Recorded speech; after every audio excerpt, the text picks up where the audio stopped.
Good afternoon, everyone. Welcome back again. Club Open Scrims Day 10. Today's week 5, I should say. So every Tuesday and Wednesday, we have some good teams, at least at PMCO level, who will join us in this training ground of, battling through, weeks and weeks of practice. We have this, right? This scrim on every Tuesday and Wednesday till the last week of June, I believe. So it's split between me and the very wonderful Maxman30. Obviously, you haven't seen him yesterday, but obviously, through the past weeks, we've both been doing our fair bit. So today is going to be another good day. We have some good teams to contest, to climb up that leaderboard okay, speaking of leaderboards, right? Tricky leaderboard because people and teams have not played the same amount of games. So the most important thing to look at there is do a little bit of that quick maths yourself and find out which team has the best amount of, most average point per game. That will be the main thing that teams should look out for. So whoever's on top, may not be, it's good that they're on top, but sometimes it's because they have been playing more games compared to other teams. So that is something that we'll definitely look at. For maps today, once again, if you've been watching these Club Open Scrims, you won't be surprised by the map order as well. So we start with Miramar, then we head over to Sanhok, then following with 2 Erangel games. So back-to-back Erangel is something that I like because of how teams can maybe adapt, right? The game straight after. I've seen something yesterday, for example, coming from xteam and Daos Legion, where they usually just clash in Yasna Poliana and just fight it out. Through the PMCO Europe wildcard in 2021 spring, they've done that, I think, and then they do it again in this Club Open Scrims, and they fight, I don't know, out of the 4 times that they clash. It's just been one of the best things to watch when it comes to early game fights until, the last game yesterday where Daos Legion would just go to North Georgia Port instead. I think there's just different ways to use these scrims as practice. So, of course, people have been asking, right, how do I play in these scrims? You have to be a PMCO team. You have to have performed well in the past split so that you will get invited, right, by Tencent and the production team so that you can play in these scrims. So it's not something that you just sign up for. You need to have a little bit of a, CV as a team to come in. And of course, some of the new names you may not have seen before, but mostly because of them changing names. I feel like sometimes people would take their slot, right? Let's say they have an invited slot, they've done well, but the slot and the team is kind of owned by someone. Sometimes it's one out of the player, sometimes it could be a manager or just really an owner of the team who doesn't even play the game. So they can just take the slot somewhere and then form a team as well. As long as they have a good amount of players who've been PMCO finalists, they can use that slot properly. And so that is just something that's working in the background so people understand the reason why we see some of these teams.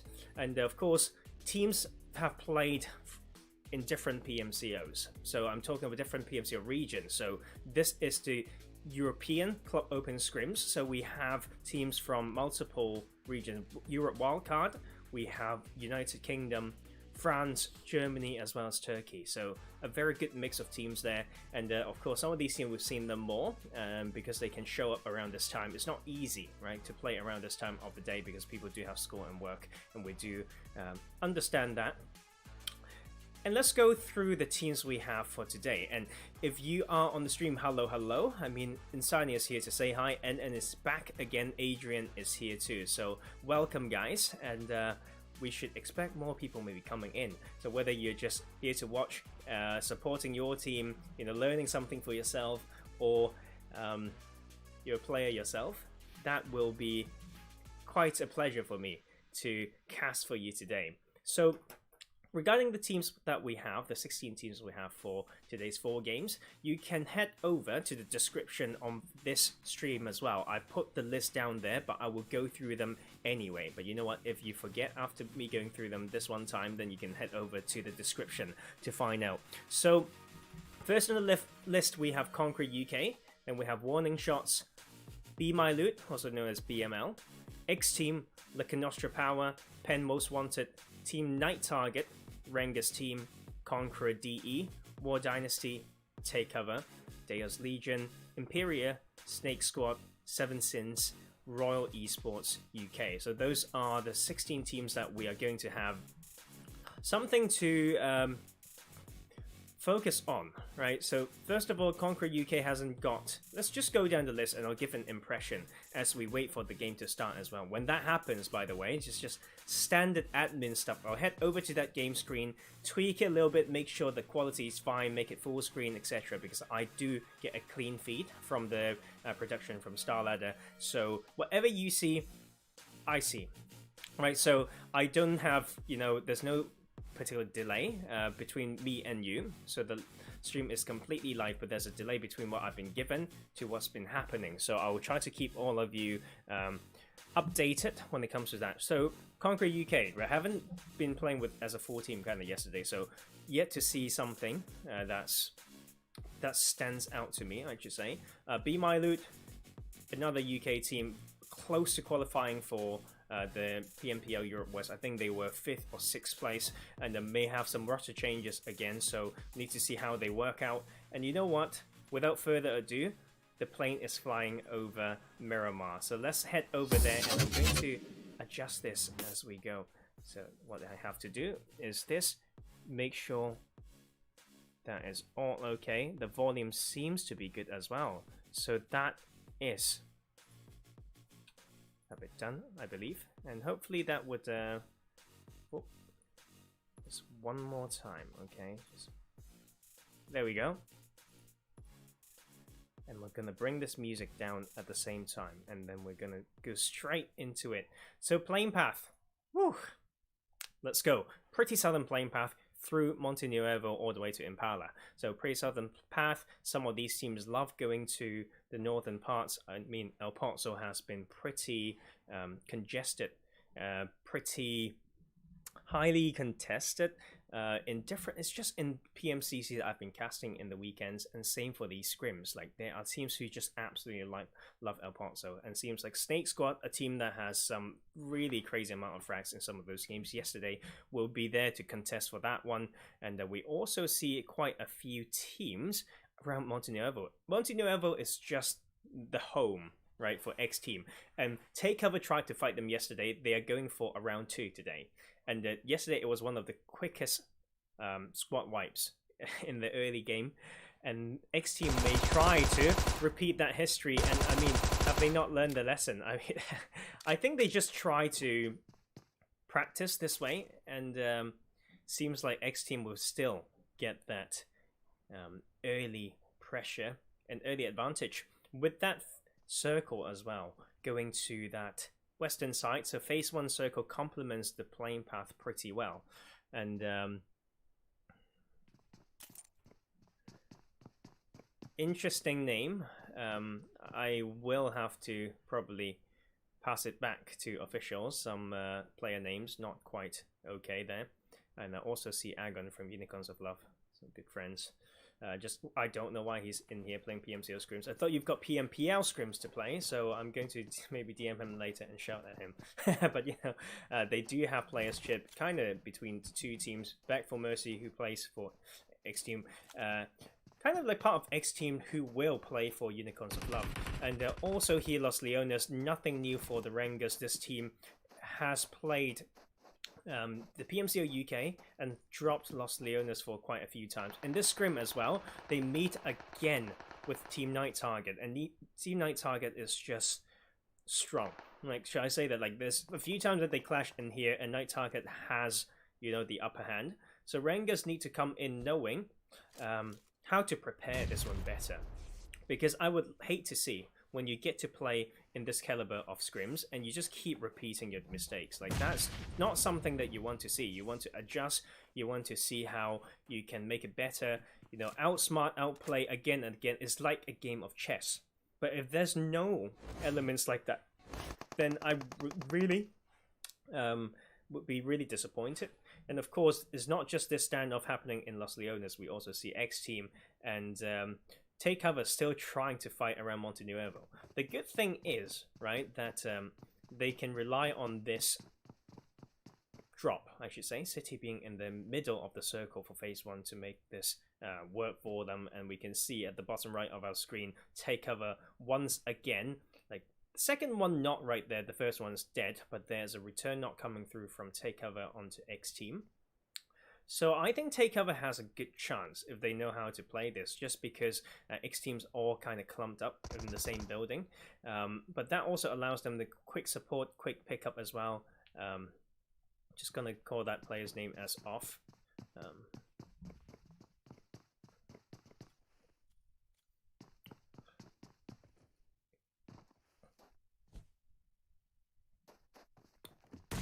Gonna quickly.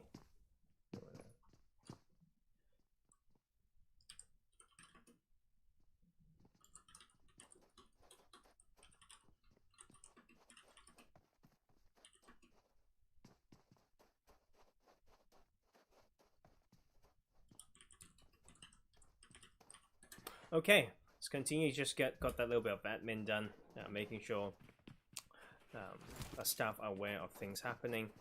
And now Ultra, we've seen what they can do, like yesterday, but definitely not Miramar, because this is literally how they died, and they are going to face this pressure once again. Lost is the last one standing, and he's there to maybe at least get 1 kill, but he did not flush that quick enough.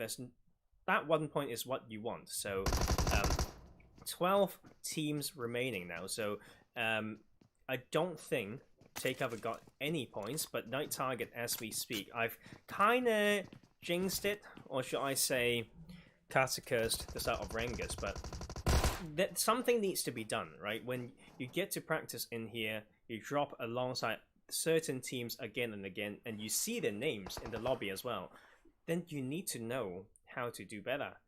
And Masagi is dead, Tamim is dead as well, so it's just Malik and Zaloot in here. And with this type of city, right, like if they just know, you know, the map well enough with the ridge lines, etc., then do damage control. Leave right now. There's still a chance to make it work. We've seen just yesterday trios taking wins, you know, with 20 kills, and then duos, you know, taking a 2v4.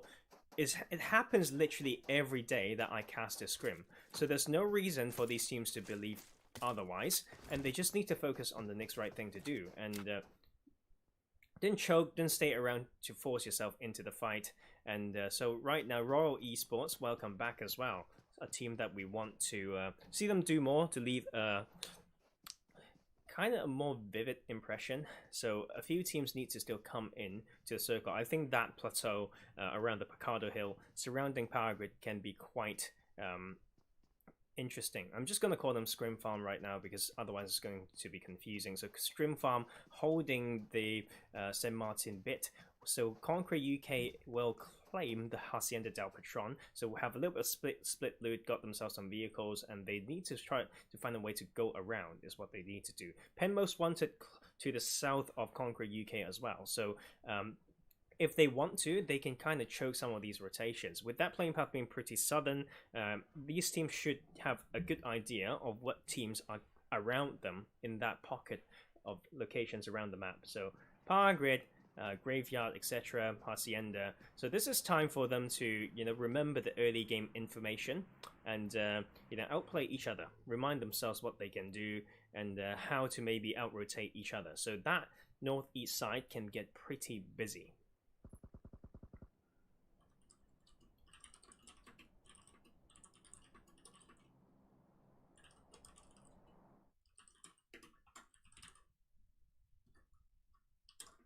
Okay, so Conqueror DE as well. Actually, between the two Conqueror squads, they've been the better one yesterday, just because of, you know, the overall points, etc., and also numbers advantages. Weird to say that, but sometimes you don't get all the players you need because they are at work or whatnot. But the thing that we have a full squad for Conqueror UK today, so they will first rotate closer to the water treatment site instead of barging and charging straight through St. Martin. We all know how crazy that can be when there's a team around Saint Martin and holding that Saint Martin hill on that south side, they can choke a lot of these rotations. It seems like, because it's such a big city as well, Scrim Farm is just still slowly looting up. Icy's in here, Xerox, Spectra, Omditati. So a lot of these players I've seen and casted before as well. Just on that edge there, so can just kind of take their time and then rotate in, and they should be pretty rich after that. And xteam, after taking that squad wipe, they are another very strong squad through these scrims, right, with the point average, especially in day one. I really like that. Was such, it really registered in my head, because they've got 88 points, I believe, in that phase one. So not phase one, that day one. So 22 points per game, and it's just like absolutely bonkers. So another squad, Pen Most Wanted didn't play yesterday, but played a good amount of games through these scrims. And of course, like I was told that they don't have the strongest squad just because of schedules, etc. But will still be a good training ground. Sometimes you have to practice like you don't have your strongest squad because of different reasons. I mean, it's just life, things happen. So they get to come back today and continue to showcase what they can do. And BeMyLOOT, I want to see more from them as well. Seven Sins, a team that has some supporters in the chat from time to time, so let's see what they can do. They opted in for pretty far drop close to El Arza, etc. So with that type of position, low contest, like if they scout it properly when they are on the vehicle, and so just slowly trailing in right from behind. So maybe this is what they can do, third party some of these fights. And Scrim Farm will first like clash with Pen Most Wanted. We talked about this plateau around Power Grid, etc. So Scrim Farm facing against Pen Most Wanted with the potential third party coming from Conqueror, who are entering the zone. And Benji's got a spot here. Will first smoke some of his defensive angles and then rotate away with the car, part in the dip, and now protected. So will be repositioning at the moment. So, and this is where this is the time that Pen Most Wanted can maybe make some action, but seems like they would just let it go for a more center position and fight the team later on, because is one way to play it for sure. Seeing finding a different spot to get even better advantage when it comes to fighting, and Conqueror will now come in and actually be found. So Scrim Farm, very heads up play there. They focusing on the team in front of them, but also definitely got some info from behind. Spectre is not right now, but that was just a return knock, so 1-for-1 at the moment, but the pickup will come through for Conqueror UK. Oh, Bliss is actually dead already, so it's going to be a 3v4 situation. The Legend from Conqueror will spray down Icy, and that is also the third party coming from Seven Sins. We talk about the drop location and what that means when it comes to timing in coming into the zone, and this is Scrim Farm actually getting third party, losing the second one actually, so the confirmation may come through soon. Danoka from Conqueror don't want to miss this opportunity as they spray down another one. The third party will come through, so they need to confirm these kills for themselves, but this is Scrim Farm not having a good game so far. 2 kills coming through. Conqueror will be knocked again, but they still got 3 players with 2 healthy kills, and the Xerox tried to hold it down by himself, not scared to fight even. So that is a brilliant play from the solo player. Just need to remember where those cars are and then use the map knowledge to rotate in to at least hold us down. The Pen Most Wanted pulled away from that fight, maybe a missed opportunity, but definitely avoided themselves to be in a sticky situation around. So taking center position.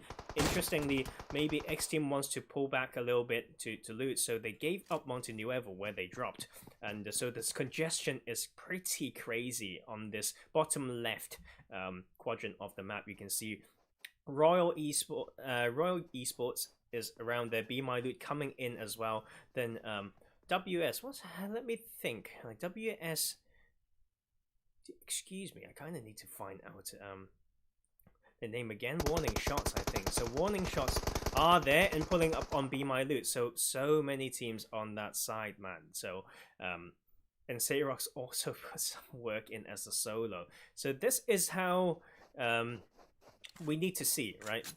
Those 30 carrying the Kuma. Is it Kuma Germany? I think it's a Germany team in PMCO. So subbing in maybe, or trialing, we don't know, but they are definitely on this gatekeeping duty against warning shots. And what they need to know, right, is how to not lose the position in the circle. So I think it's fair that they want to fight it like this way, but they just can't lose their position in the circle because there's still at least 200 meters until they get to a decent spot.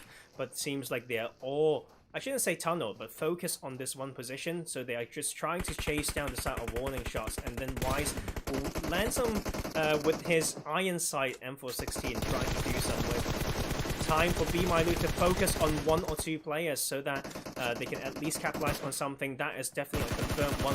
Whether they spray it down or not, just leave that, don't waste ammo. And then the bait game changer from warning shots to maybe risk coming back. I don't think they will. Like at this caliber of play, they know how to, you know, let teammates go if it's possible. So in that, what that means is there's no reason to waste some shots. Okay.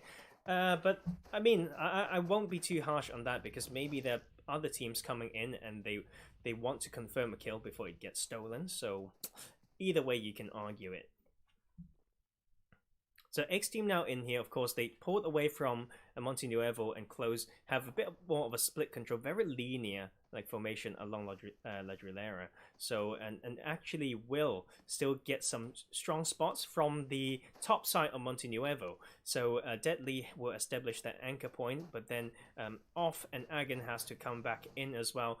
Royal Esports UK, I believe, has a good spot, but they need to hold down the scout from Zoy. Sloy. Night Target is a very strong squad. If you give them position to slowly study how they can come in, then they can do a lot of damage. But now Dizzy will first try to put some work in, trying to stop the rotation coming from SNAKEsquad, the M4 and the Thompson as well, using this top side of Monte Nuevo to hold it down. So funneling these teams into the hands of Penn Most Wanted, maybe, who has been holding down Monte Nuevo.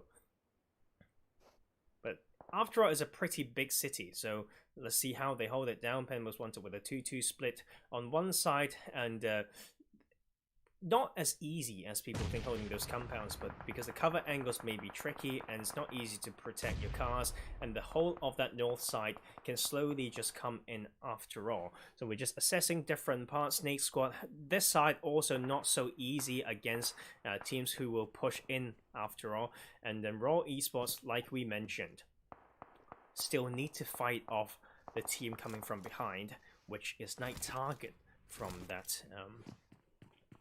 that side, southeast part.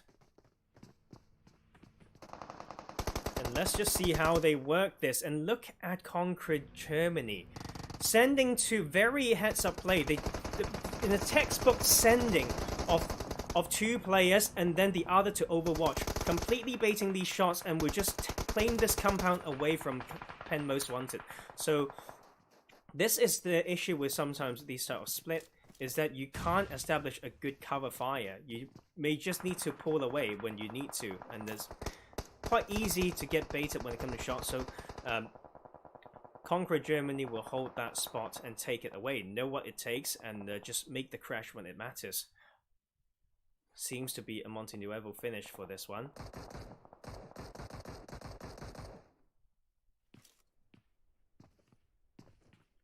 So it's very hard to play these positions. I feel like every team needs to think, like really think about why they do a particular split and how to hold down a particular split. And of course, SNAKEsquad in here, and we'll look at Conqueror Germany, and it's crazy to see how much it could be a city finish already, like given that it's still phase 4.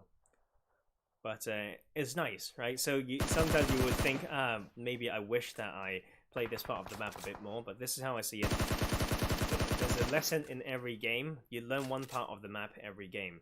So if this is where you lose some players, this is how you die, then take that opportunity to learn that part of the map, go back to classics, and then try it out.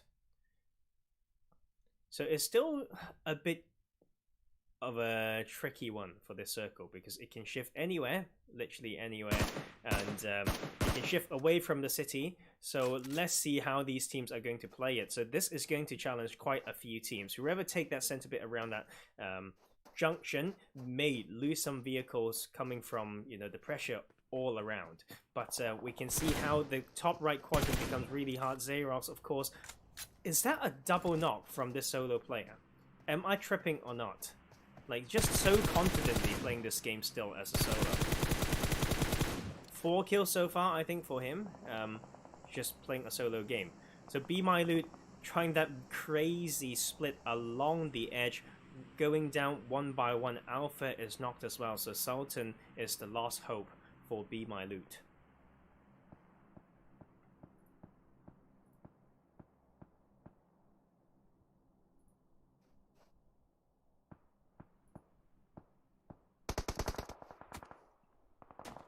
And it's just crazy how Xerox is still in here. Like, I think he's in position to really scout a lot of important positions as well. But first off, we have Raw Esports actually killing Night Target. So they lost Kappa to this team, but then the sweet revenge is here. I mean, having priority to this part of the map first can just force a team to go away. Imagine being Night Target coming in on the edge from this position. You're forced to rotate really, really wide, or you're forced to take a fight. If you go either way, it can be really slow anyway. So let's see how these teams play this out. Seems like a good few teams have lost their lives already. Definitely for BeMyLOOT, losing their life pretty early on as well. Just through that really split rotation. But RENGERS is still in here, at least for Zaloot, carrying a different clan team tag, but still in this game. And Snakes, this title's finish is so tricky. I think whoever gets to a position where they can still keep options open for the next phase will have the best chance to winning. So a lot of players still in that from that city side, you know, just slowly moving in as they can. And Xerox is finally dead, but so much work has been done already. And then also trying to spot out other players are RENGERS. So Pen Most Wanted lost another player and will rely on the last one holding on the edge. If there's no vehicles, would be very hard as well. So RENGERS with some split control coming through. And this is where it kind of puzzles me. A lot of these teams can, you know, just smoke some, you know, some aggressive smoke onto the compounds they're worried about. Then, you know, use a car still if they can. But a lot of the times, like, teams just lose their car and they forget about them, I should say. Forget about their cars when they are in the city. And let's see how it works. SNAKEsquad can't have this mistake. They need to clear this compound together. Slow-mo has allowed Getsome to die from that one. So RENGERS holds strong on the edge, actually. So I think this is the time where, like, solos and the ability to survive gets tested a lot. Because they can definitely know when to strike and when to, like, move or whatnot. And if they know how to make use of every single smoke, for example, and every single bit of info, they can move when it favors them. And what is going on? Is Aga spraying his teammates? But Conqueror Germany has one strong spot right now. At least they still got some cars. They have multiple spots to get relative high ground. They can edge in. They can watch each other. And you can see the importance of the patience from solo players. Like, Siren outlived, I don't know, 2-3 teams, and they're now at least 6 positions, so at least 4 points coming through from the solo. And Conqueror, the 2 Conqueror squads have been strong, but let's not forget about this gap, and that is where Ali got sprayed down. I cannot believe that is the case, but we are down to 5 teams now, and Conqueror, the 2 Conqueror squads both have some numbers advantage, with Conqueror UK trying to redeem themselves after yesterday, but will first have 3 kills, but will lose their second player, I believe. Conqueror bleeding out so quickly, because that is probably his second or third knock. The rest of his team is still holding this very center spot.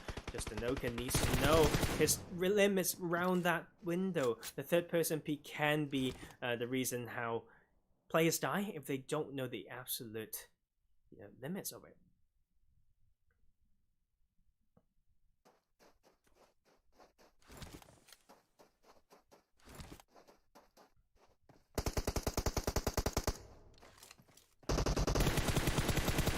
I think Conqueror Germany has a good spot if they know how to use it. That's definitely not one way to use it, G99, just over peeking. And, if that's the position, find the right time, peek again and spray it down. But Royal Esports completely relying on this little bit of a pocket here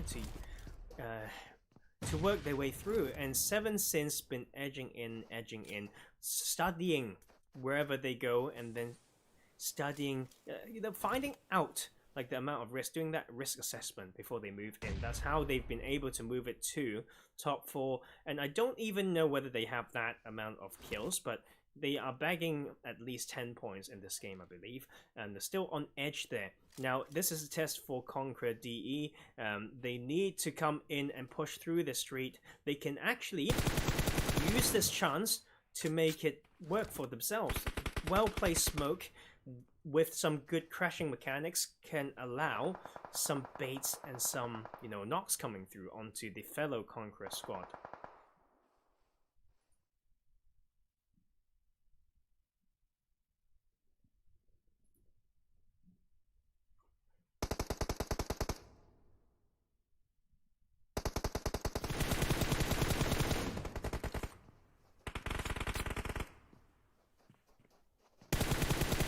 This is how Legend is trying to hold it down as well.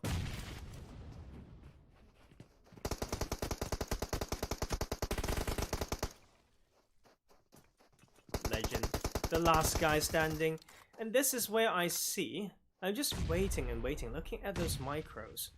As in the micro movement and decisions. Like when you don't have the numbers advantage but you have the circle, then like studying and assessing like your immediate cover is so important so that you can get something out of it, right? It's a 2v1v3, so Conqueror Germany slowly pushing their way in, and this is a well-deserved top 3 at least, but that is a very bold peak, and I think that is holy crap, like 2 knocks onto Conqueror. With that numbers advantage, they still lose it. So G99, for the second time at least, learn your lesson. Know when to peek, know how to use your position, and that's the difference between a disrespectful peek and an aggressive peek. And that is also the finish coming through as well. And with the numbers advantage, Conquer Germany actually just losing the ground right now. I'm not even sure if they are in the circle. And Royal Esports using that time to get the revive as well. Double-digit kills at the moment. At least 21 points in here, and that is just crazy. That's just crazy how they control and slowly come in, use every bit of that position. And I feel like I just complimented Conqueror Germany too soon, right? They fought their way into the circle, like went through a good amount of teams. That's how they got those kills as well, and they just choked and get overly aggressive in this final zone. And this is also one shot not timing that date well. And I can say that because you have the audio cue, so you need to know how the animation choked you, and that is wow.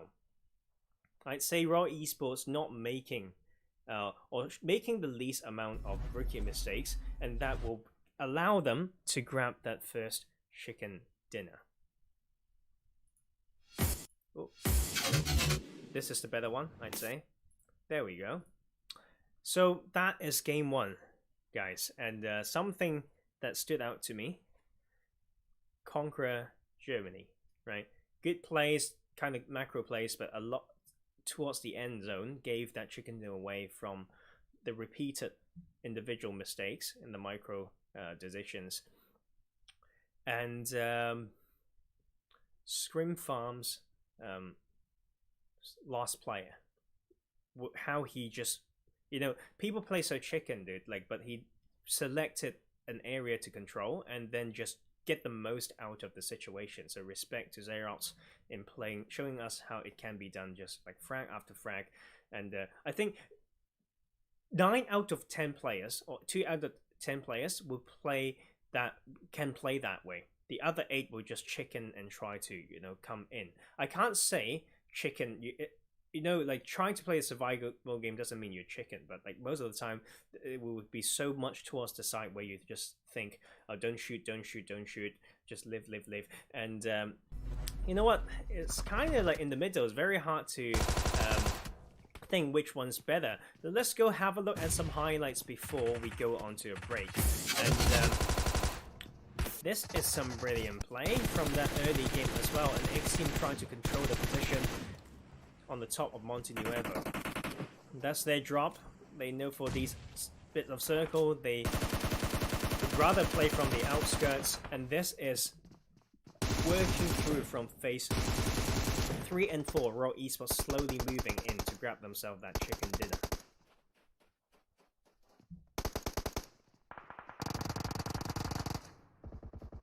And then Conqueror slowly coming in, and one of those mistakes that I mentioned, G99, eventually went up to the roof to lose his health as well.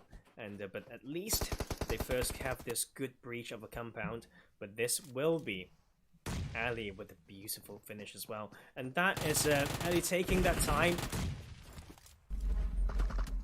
to kill the side of Conqueror mid-animation. So that will be game 1. We'll see you guys soon in game 2 over at Sanhok.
And we are back to do some game 2 action as well. Ooh, Sanhok. Hate this map myself. Now, I love casting it. I think it gives a lot of people some good perspective as to how to scout in and know the limits of the pocket of position.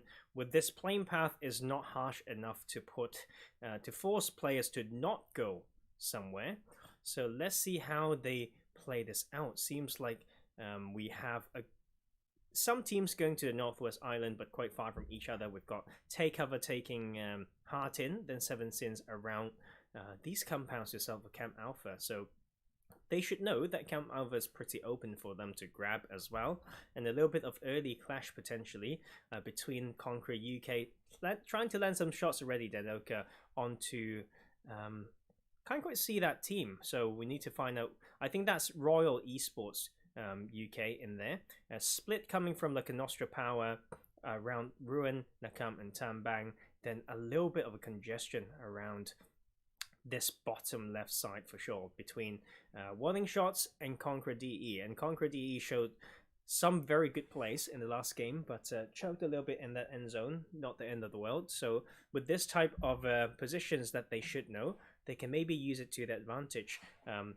RENGERS got some contest as well, and they will this time be stronger than Night Target, where they fought in Los Leones. They bring it over to Camp Charlie in this map. Double knock coming through already. Wisco is there to maybe get some retribution kills, but not going to be easy, especially when I don't see the last player as well. Maybe from the outside, Exile trying to pick up, trying to turn this into a 3v4, and we also have the standoff inside here. Royal Esports. But let's hold that thought, because Wisco is the last one standing after all. Nomads, and we'll have that Micro Uzi, the last one standing here. With the push coming in, RENGERS will take this win after that loss over at Los Leones. 14 teams down to 13 now. We've got boot camp potential clash happening. We also have Sami being quite volatile. Boot camp standoff for sure, and of course around Mong Nai we could see Scrim Farm going towards Camp Bravo and Mong Nai held by Pen Most Wanted. So some early fights potentially coming across as well. And these early information is so important in terms of how they slowly edge in for the next phase and take a relative advantage when it comes to position. So the small rotations out positioning each other, very important in this map.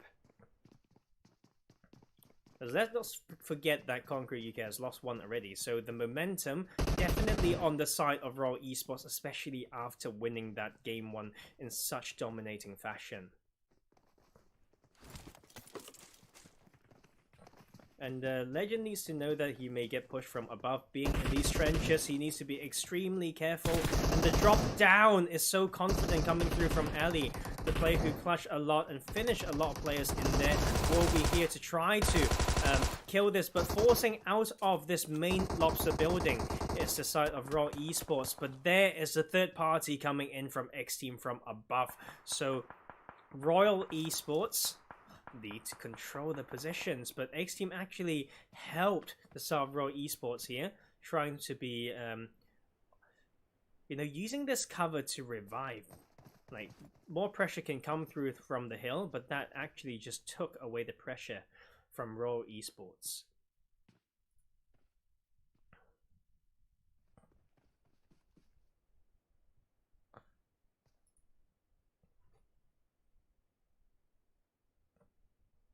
Warning Shots now got a little bit of position in here in relation to the other team, split and forcing them to stay along the coastline. And maybe I've missed out on that info, right, when it comes to phase 1. And so let's see how we can do that. And but this fight is happening around Mong Nai. The phase 1 will go over to the eastern side, and the Pen Most Wanted needs to find a way to control that. And that is Siren's trying to knock one, but the support comes in quicker from Xerox. But 2 knocks onto Scrim Farm right now. It's a battle of the supports. 2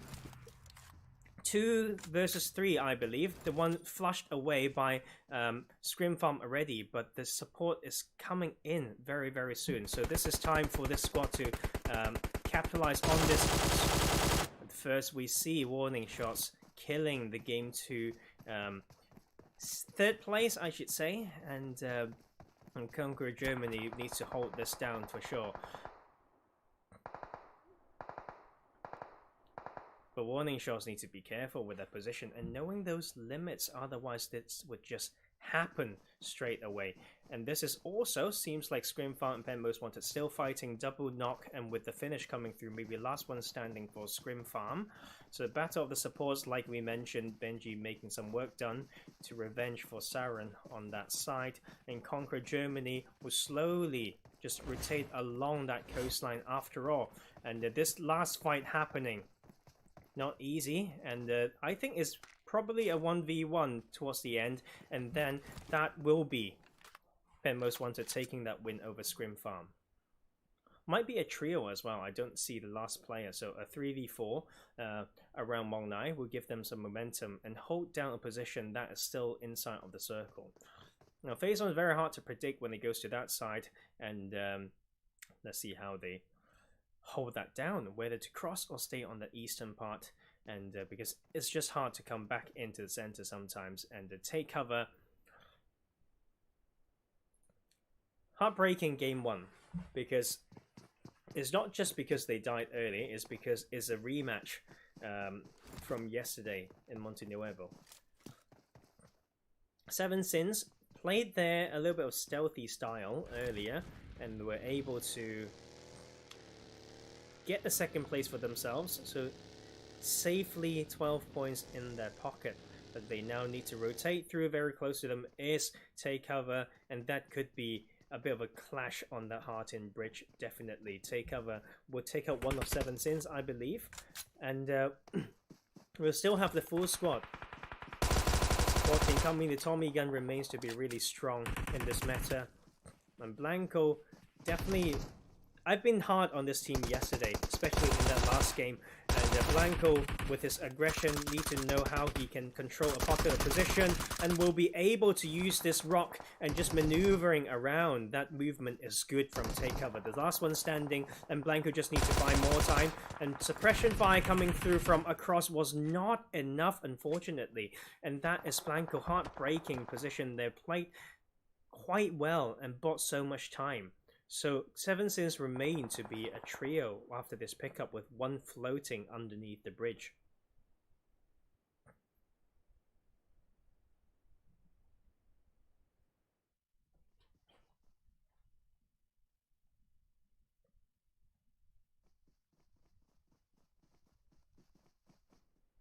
And Lakonostra power is back as well, so let's see what they can do. Now SNAKEsquad would just have a split around these compounds, and like personally I don't play it this way, not because they're wrong, okay, it's because I find it tricky to be in a compound that can be crashed from multiple sides, and sometimes suddenly your,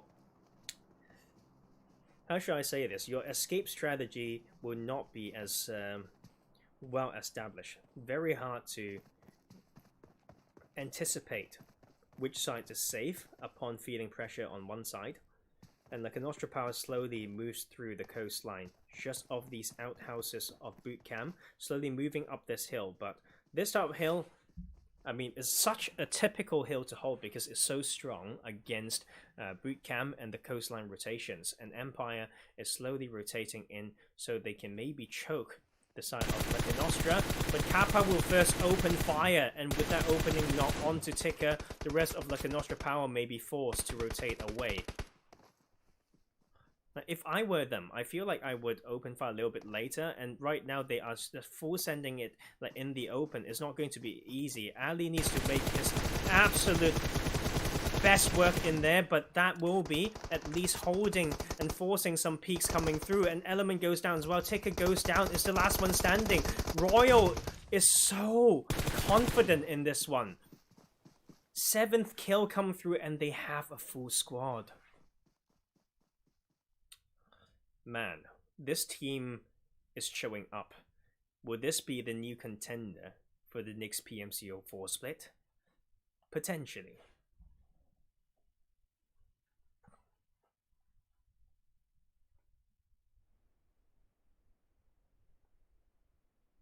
in 7 Sins, we saw the pressure onto this squad from Take Cover, but at least they got 1 kill back. So it's 1-for-1 right now, 3v3, and with this type of circle, forcing 7 Sins to definitely need to cross. They've only got a few options. If they go wide to the other side, then, you know, it can take some time. Seems like the 2 of those players gone wide and now are around Quarry, but the last player will be being... What's the name as well? Menace, I guess. Ness is rotating through, and Take Cover's just trying to fish and find this last player to make sure he has nowhere to go. And with the circle actually going to the center surrounding Paradise Resort, multiple of these teams get to slowly edge in. The good thing is the options are still open from the outskirts, so the middle center teams will continue to stay there and get themselves maybe a little bit more options, rotating to the next phase. Most Wanted, after winning a fight around Mall 9, will continue to come in and will play edge for now, given that they are only a duo. So Conqueror Germany may push in from the Camp Bravo side after all, and then they will, as a trio, maybe try to punish Most Wanted again upon another compound push or crash.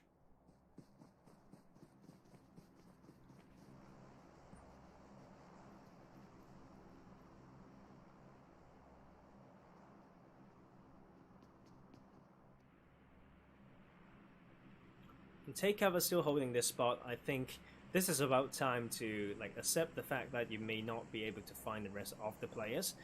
It's fine to leave one here if they have a car, but the rest should probably go in and start making their way into the circle. And we can see 8 kills actually. So seems like that solo player from 7 Sins got found by Royal Esports before Take Cover along this coast side.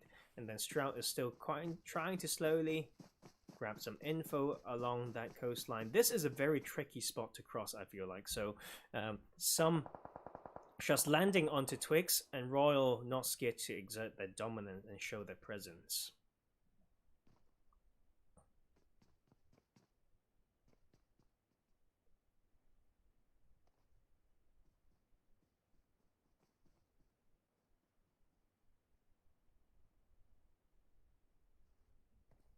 RENGERS as well, splitting around the compound, and these seems to be like the plan for a few of these teams. And SNAKEsquad has definitely shown a lot of promise in terms of team fighting, and if they have been holding this compound for the past 2 to 3 phases, I would assume that they know the best plan to hold this down and make use of this compound. The one thing for sure is that it's pretty center, but if they don't get pushed soon, then they may get pushed by multiple teams later in this game. So they will get to prove what they can do, right? Holding a compound like that I personally wouldn't take. It's just because I suck, right? Maybe I'm just terrible at the game. And Take Cover has actually lost another player. So Blanco, that is sorted. We saw what happened there. And this is the type of circle that is just so tricky.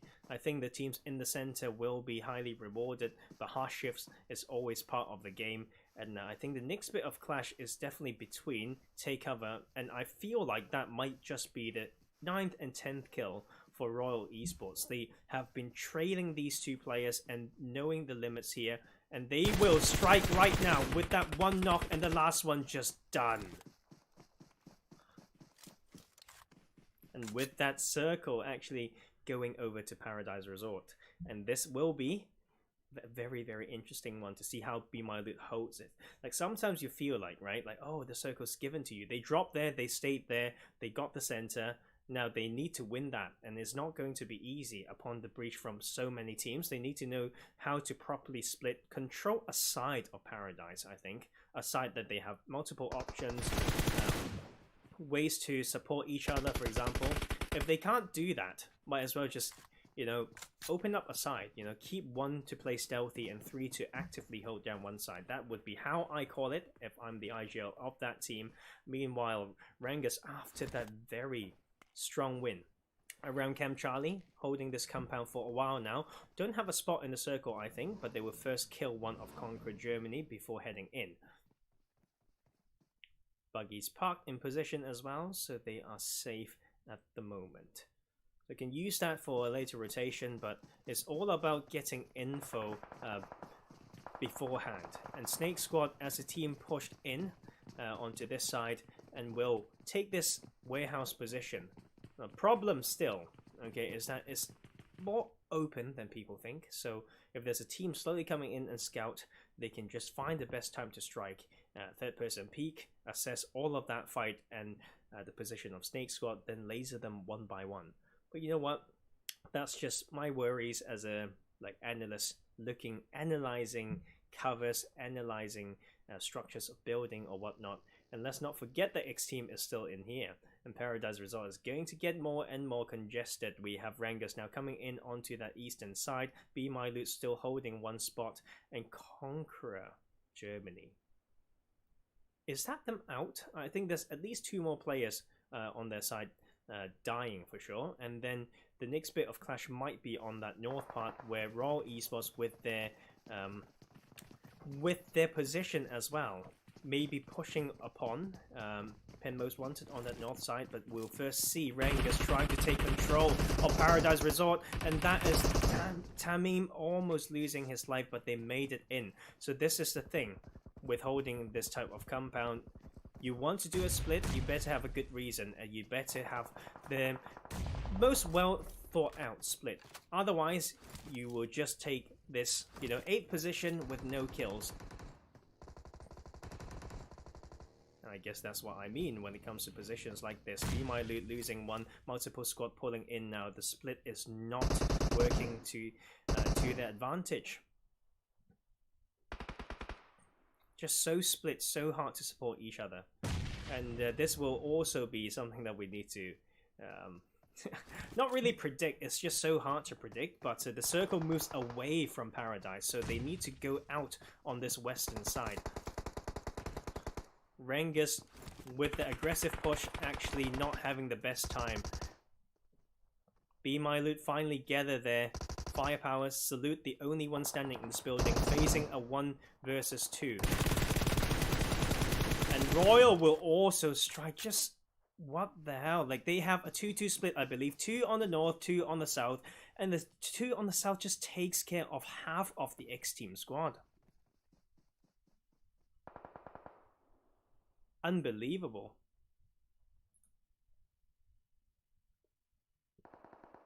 Stroud with another one as well. And just with this, we can see how multiple teams just knowing how to stay silent at the moment. And this is also a good way, right? Just don't move, get info, wait, and then move out for the next one. Especially for the teams without any numbers advantage, this is time to play stealthy a little bit until they need to move forward. xteam losing their life to Royal, so Royal keeps dominating in today's games. Warning shots in here as well, and then Pen Most Wanted trying to get their 5th kill. It was in fact a trio, and then Benji finds a tricky position and will try to eliminate the side of Royal Esports, but they need to know this position. So many teams not in the circle, and Royal taking, what was that, 18 kills? They have been, oh my goodness. Well, I certainly didn't expect that from this team. Out of all these teams, I just didn't expect it. And just take it one by one, and we're down to 3 teams right now. Pen Most Wanted 4 kills, make it to top 3, have no position in circle, full squad, so 4v2v2, let Royal fight that, and then Royal is also split. They know the position on Pen Most Wanted, they were on edge, and they decide to open fire. That means Royal will want to hunt them down. Look at them, not worry at all, just sending it in, make sure that they can take every single kill. You can see they're trying to fight 2 squads at the same time. Kappa on by his lonesome trying to fight one side, and then the other 2, trying to kill Pen Most Wanted, and that is Royal taking so many kills. This is hands down to the best victory in this Club Open Scrims. It's day 10, and we have a 23, if not 24 kill chicken dinner. How many players are in this lobby? And they have a full squad right now. What a dominating showing of their skills. What's a crazy level of confidence that they are showing. And they will just take those 23. They're coming in. They want to take every single kill. They are raining the nades in. Slowmo is the last one standing. Stroud is there, and he is picking up those footsteps already. He tries to heal up, and he will bait it, and he will take the 24th. What the hell, man? Oh my god. Ugh. What the... I have no words. Honestly. The confidence from this team. Right, I want to see the consistency. 2 wins right now. 24. 39 point game. You know, sometimes you go through a day and you get 39 points, and that is almost a 10-point average, and you wouldn't complain. Like, you think it's a decent day. They got 39 kills on Sanhok in one game. And the confidence to say, one team here, one team there, and we just split and we'll control when they have a relative, you know, position advantage. What's a strong showing. And we see different type of mistakes as well, you know, from teams who had like a position advantage or with momentum, then, you know, choking a little bit. And one that stood out to me in that game would be, I think it is really picking things, but it's definitely something that I could see, is first of all, BeMyLOOT not being able to hold down Paradise. Like, this is the type of stuff that you'll feel like, oh, we have the zone, but we screw it up. There's a reason behind it. And then we also have Pen Most Wanted winning against a very strong squad beforehand. A 3v4 against Scrim Farm. But then, when they have a position in the circle, they were on edge. They need to maybe stay stealthy, wait for Nick's circle to pop up before striking, so they won't reveal their position and get gate capped. But so they had the knock, but eventually would explain why they die. And of course, the side of Lakonostra as well, you know, just falling to the trap of Royal and also xteam. Losing 1 by 1 is very, I'd say it's Royal Esports having a good showing and knowing how to control the side of the map. And this is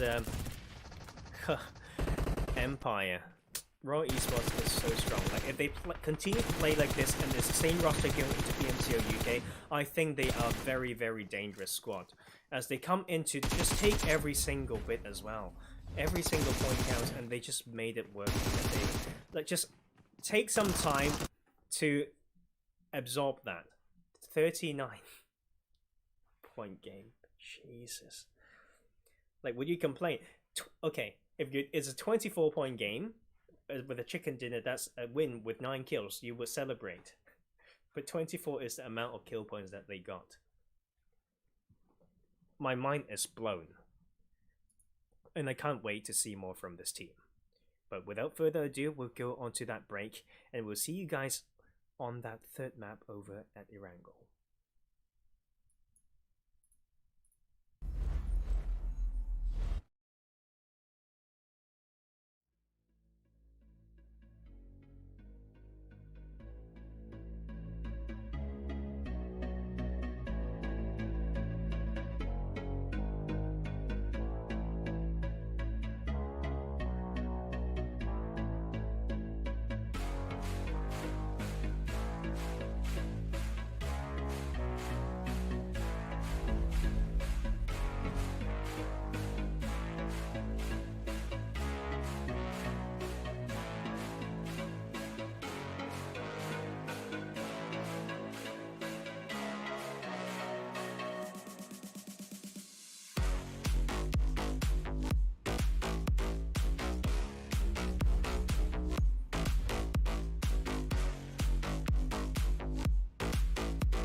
first calls to slow-mo and the other player. So the duo is there to strike first. 2 knocks coming through. The last one standing is Erangel. I think Miramar is not scared to put up further with 1 gun to confirm, etc.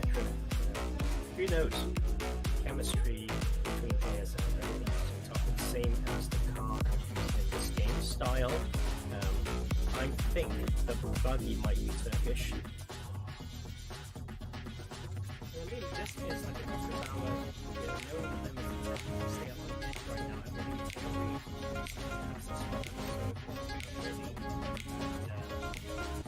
from the side is Lucifer slowly coming in, and they will try to strike from behind, but will get punished by backfire. That's the prize that you have to pay. The one shot there would be so vital. But the pinch is really good, and this will just be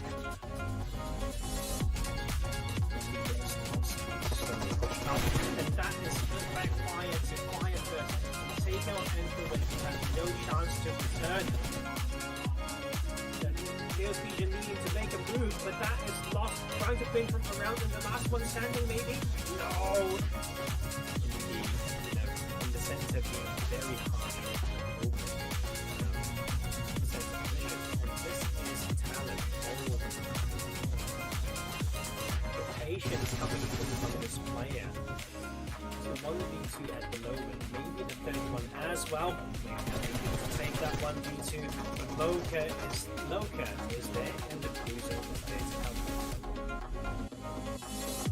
And they would just make it even more clean this time. And Deadly is trying to control this one, and the way from this step. This is the time to swap to FPV mode, I think, but we have to DP not once more. It will be incredibly low, and that will be ground from the catch. Take L1, take L2, the last one standing is Cannon. He needs to make this. Can the double knock does come through, but the rest of the team is coming in to finish that cover. And he hits something off, and she's going to react and do. Don't like this play. I don't think it's smart, but they may be able to make it out alive anyway. P99 with that first knock. And what are they doing, man? That is a brilliant demonstration of team play, and that is also Conqueror needing to make it work, but the cap faced with a 1v3. I don't think he has a position in the circle. He'll try his luck once more, but it's better to go out.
And this game, 3 time. It's going to be Erangel time as well. The back-to-back Erangel is one of my favorite features in here. With that plane path going from military base basically through Pachinki and ruins all the way to the top left of the map. It could be more harsh though. It can go all the way to Zaki if it need be, but not so harsh at the moment, right? And what do you guys think? Will xteam and Scrimfarm fight, right? So it's too far from Yasnaya, I know that, so that may change things quite a lot, okay? And so we are looking forward to xteam secondary drop swap. Maybe they we'll find a way to grab cars to go to Yasnaya anyway, but I think some flexibility would be nice. But Scrim Farm definitely not going to play that game, and we'll just head over to Georgia Pool, and we'll also have a good split. You can look at the parachutes, right? They know there's still a good amount of players in the plane maybe, so some of them dropped later, some of them dropped earlier. Someone is floating and getting information. So what they know, or what PMCO Wanted should know, is that they are the last one on the plane, Zaki, and then Scrim Farm knows that there's a team towards Zaki. So that is something, especially towards the later phases of a plane path, that you can use to your advantage. If you know how to if you have good parachuting skills, etc., then that is the way to do it. But we can also see the contested drop. Haha, you call yourself Royal Esports UK. You want to join the UK scene? You have to first go past 777 Esports, who have been dropping in Novo all through PMCO UK. And they're here to take down, you know, the winners of the first 2 games. And this is, you know what? Welcome back, 777. And I think they might be watching as well. Or I should say, been watching the previous ones. And but you know, Londa, I know you're good, buddy, but being a bad boy to play punching game, yeah, stop being John Cena and just use your pistol like a good boy. And Kappa, you know what? That's a thing, right? So Kappa said, "Don't disrespect my teammate, so I will spray you." But if he didn't spray him down, which was the case, Londa survives, then he might just be pinched by the rest of the 777 Esports team. And then we also have SNAKEsquad in here, of course. Very used to those spots in Pachinki, and they've been winning some games from that position. 15 teams, so I like it, because we're expecting 16, and this is 15 and 15 with 2 trios, I think. People are coming in after work and after school, maybe. And xteam will still just very much like Yasnaya. And there's another team who likes somewhere close to this side of the map. Seems like that as warning shots, and they would just go all the way towards Kameshki direction. So I don't know what's the deal is like with some of these teams being, I need to go somewhere. Like definitely, like the only way that they want to, you know, play a spot. I don't think, yeah, and Londa will eventually pay the price of punching people to death. And the Kappa's been waiting. Londa tried, right? But the thing is, I don't think Londa needs to get knocked there. Like if 777 Esports just get enough, you know, enough loot around it, and then pinch this last guy, you know, 1v2, or should I say 2v1, then it shouldn't be a huge problem. I want to see those, you know, like, just give it to me, dude. Like, why? Like, there's a lot of costs more, how should I say? Like, look at this. Oh, UV, Londa, we're going to have a word, okay? You guys end me within the UK scene. That is not good.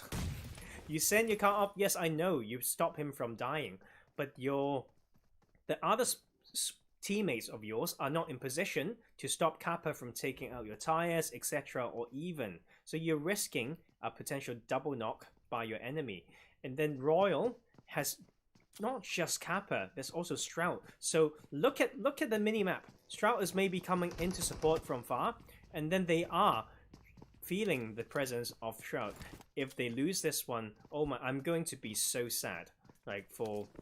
No, I won't be sad per se, because they really is their own fault. UV went up for the revive, almost losing his buggy. I mean, if I were Kappa, I would take out those back tires and make it slow for them. After all, Shroud landed some shots with that SKS, and it worked out fine.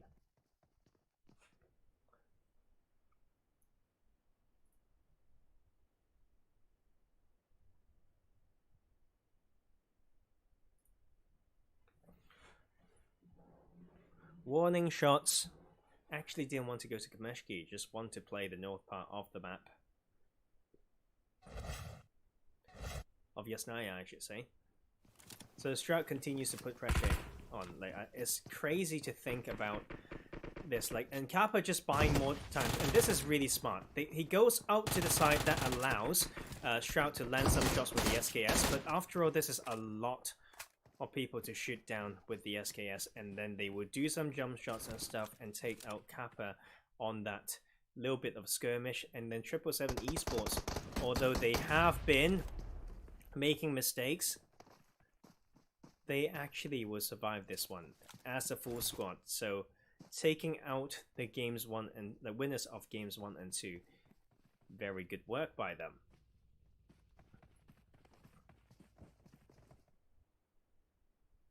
At the moment as well, you definitely see the next potential fight coming through, maybe from take cover from surrounding SNAKEsquad, etc. But then Pen Most Wanted coming into scout, a typical position against Georgiapol. So they need to know there is someone in Georgiapol, is the idea that I have. So if they don't rotate around it, it's their own fault. If Scrim Farm allows Pen Most Wanted to get out of this position, if they really come straight close to Georgiapol, then it's Scrim Farm's fault. And then there's so many faults that can be found, I realize, in these club open scrims, and it's a chance for us to learn from it. So RENGERS will also fight. The PP Bison can be so strong with the max size. One knocked almost a second. Mazagi can't make it work. The flush comes through straight away as well. ZeLOOT is not in position to support this, but Ultra will first take down another greedy boy to try to push up by his lonesome, but the AK is there for ZeLOOT and will also be so greedy to flush that one and will just get taken out. Malik is the name, I think. Sorry about my pronunciation. Need to heal up, and that is a quite uncoordinated push by RENGERS. Everyone can buy a little bit more time. Everyone can use their cover a little bit better. And then take cover is definitely doing one thing right, which is to trade properly. And Malik will just need to slowly come back on. Just get that revive, dude. Why? Like the revive, he already lost the time to capitalize on this. The revive's been completed, and he's not taking okay. So very greedy push, but did not get punished for it. I don't know whether it's good for the players to do that. Like, they would just be hyped to think about the 1v3 all day long, put it in montage, and DM me to like it on Instagram. Just kill me already. Like, get an easy revive. He pushed up when the revives are finished. Count in your head. 10 seconds revive, 6 seconds first aid. If you can make something work within 16 seconds, well done, right? But if you don't, and you push up after, then you're relying on other people to screw up. So there, I'm not going to take that point back.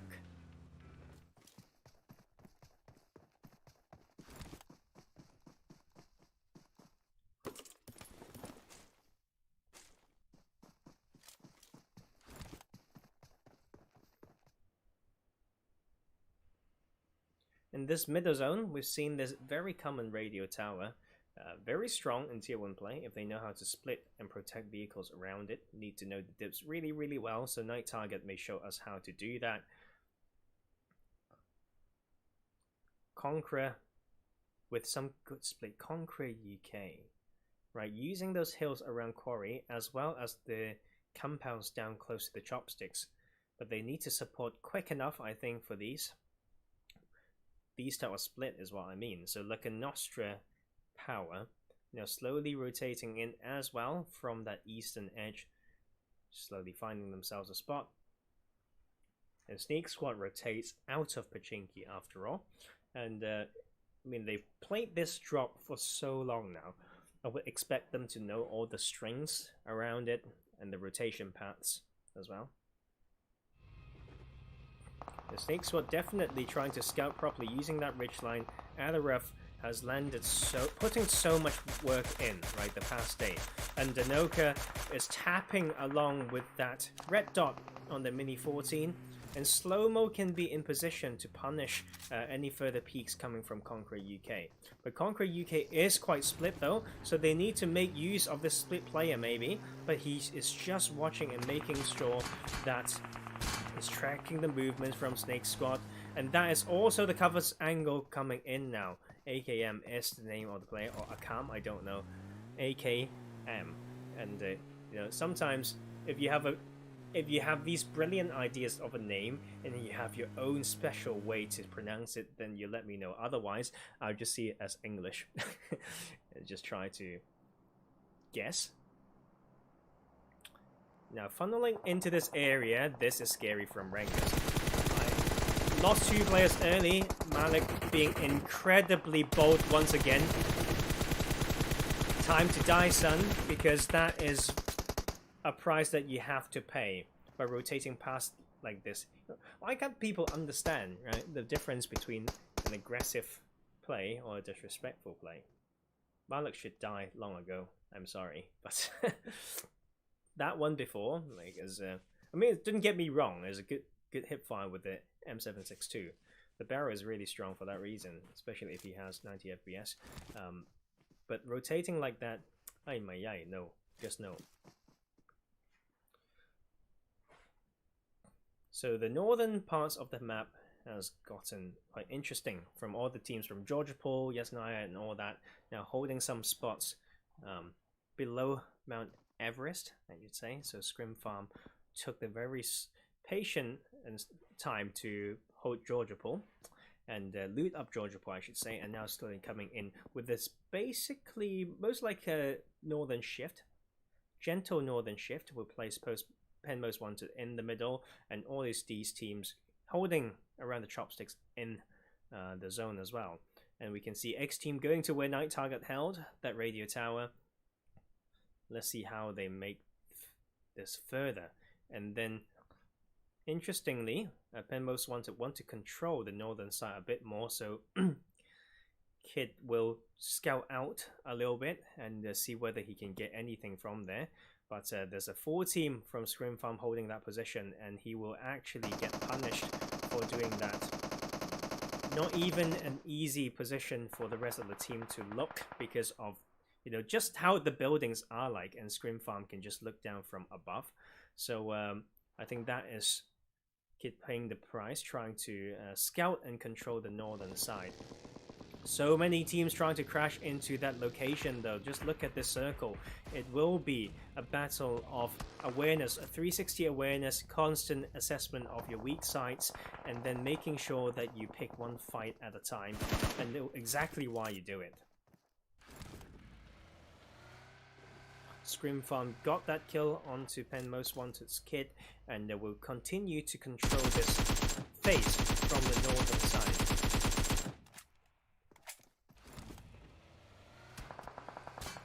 And then xteam, right? One knock onto them, and then you can see 7 Sins trying to stop some rotations from the similar parts, and not going to be an easy one.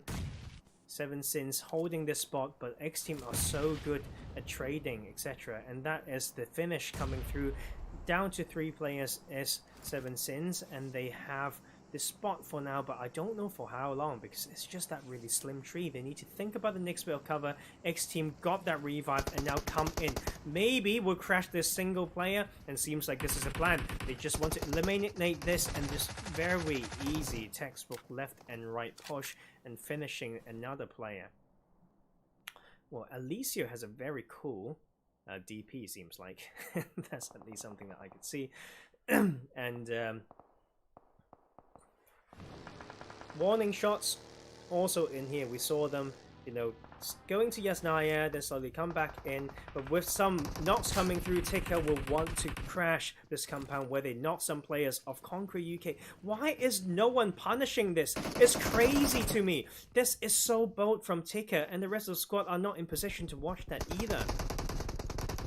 At least Elisio's there to trade, so it's a 1-for-1 right now. But Element and 404 is nowhere to be found. 404 not found, and they need to push in on foot, and they will first choke out some positions, but Bliss has a brilliant nade onto 404. Signs of life is not found, and another one comes to Bliss.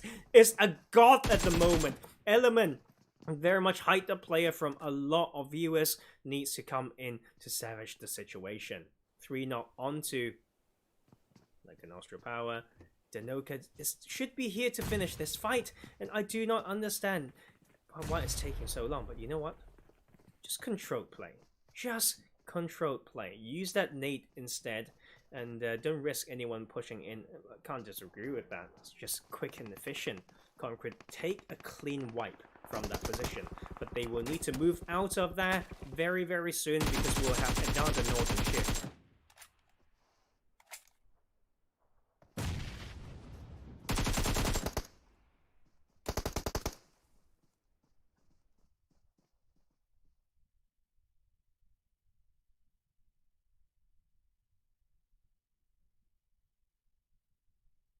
Warning shots as well. Now the double knock onto them, really need to hold that down. Not going to be easy. So a few all the compounds essentially in the circle has been, you know, controlled by some teams, and we have Kuma finding themselves a spot. Pen Most Wanted still in that compound in zone. SNAKEsquad has a good one as well, and then we have some chopstick play coming in from RENGERS. Zaloot may be the last one standing, I think, and that is them gone. And then the blue zone will take a one more of warning shot, so it can only take 2 players onto that one, and is a very, very south heavy zone just because of all the dips, all the spots in there. I think it will be a good test to these teams if they, like, on either northern or southern shift.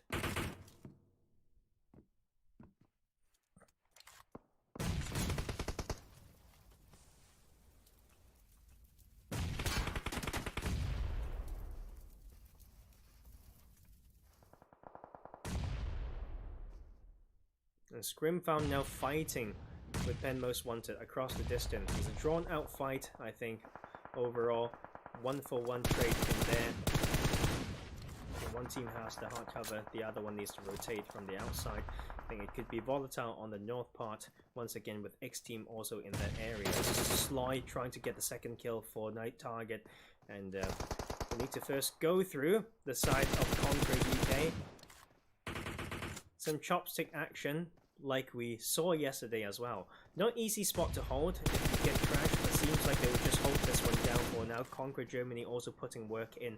xteam will feel some pain from that boat action. I think we can basically dissect this map into the northern and southern half, and the Scrim Farm is continuously fighting still, with Pen Most Wanted on that north side. The finish comes through as well. Siren get flushed from a third party pressure from 777 Esports, but then we have Danoka striking once again. He's been doing so much work for this squad, but will get not hit with a brilliant little bit of a play, but we continue to go down.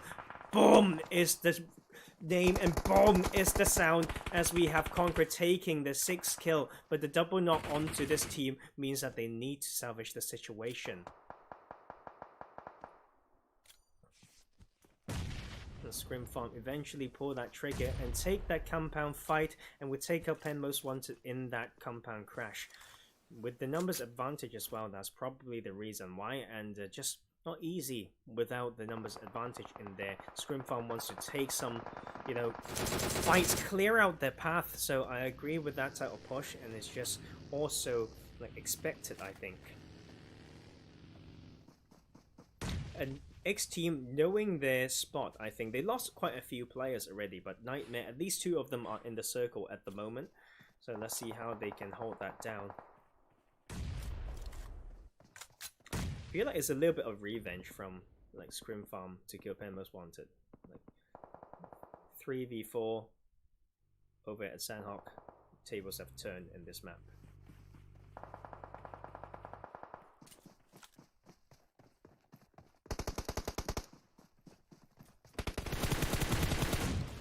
And then BeMyLOOT, we've been harsh on them, you know, in that game too, because of them getting a circle over and over again, but can't work out what's the best way to control it. But hold that thought, BeMyLOOT has naded their own teammate.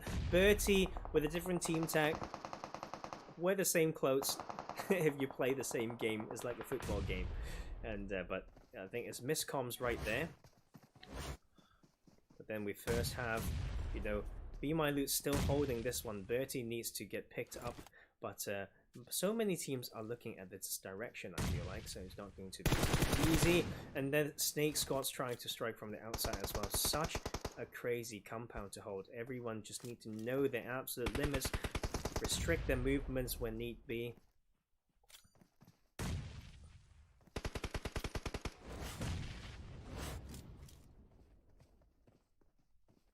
And then we have get something, just get some of this spray. The 3 times is strong, and then they get tapped from behind. The angles are found by Scrim Farm, I believe, and then that is the third-party pressure coming in. Scrim Farm got some good fights this game so far. Up 6 kills in the open is the problem, and don't have enough cars, and will find themselves the need to rotate to the next circle really wide, really far. So whoever gets in and pull out from that compound on the south edge will get some priority. I think SNAKEsquad is in a good position to farm a lot of kills as well as move into the next zone, but they need to know when to do what. Otherwise we can see so many players waiting on the outskirts to punish this. BeMyLOOT still in here.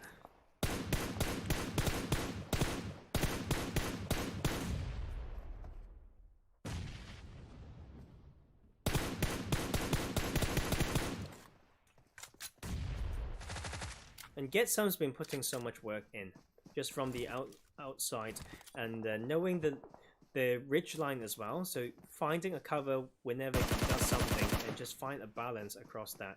And then Scrim Farm still got a good amount of utility, so there is IC coming in to support that, but will not be close enough for this new circle, and that is a hard one for Scrim Farm. We'll keep testing these squads for their ability to play under pressure.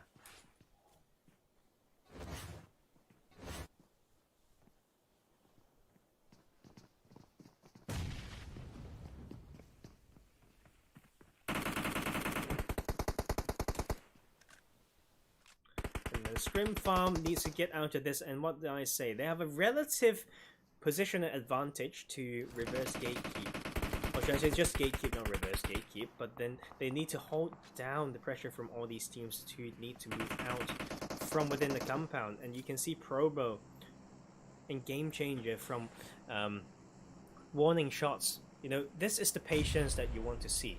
Just third person peeking and seeing when to strike. They are on edge right now, so any shots that they've delivered through the pass phase will mean that the positions might be given away. So it's best for them to stay quiet and then wait for the next shift and see when to strike. If they know that, I think using throwables would be the best way to go if they want to put any damage or pressure onto SNAKEsquad. Like otherwise we're just waiting to see the circle shift and how these players use their utilities. You know, that one smoke, one rock, one car strategy.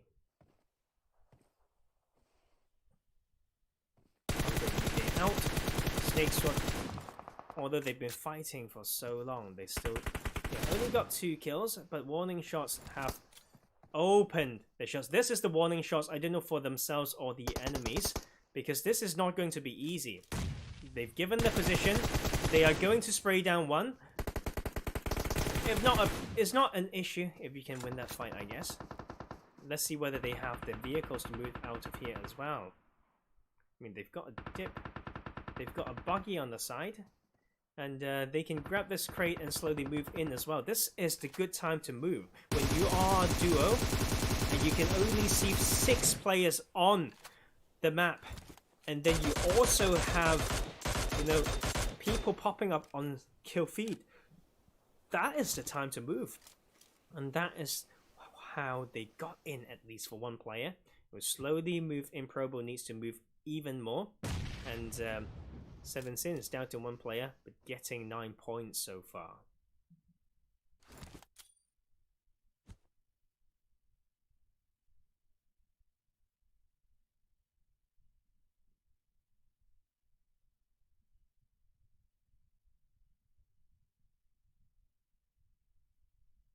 And the circle makes it harder for Scrim Farm. They just keep having the circle going against them, but they've been holding strong in this game so far.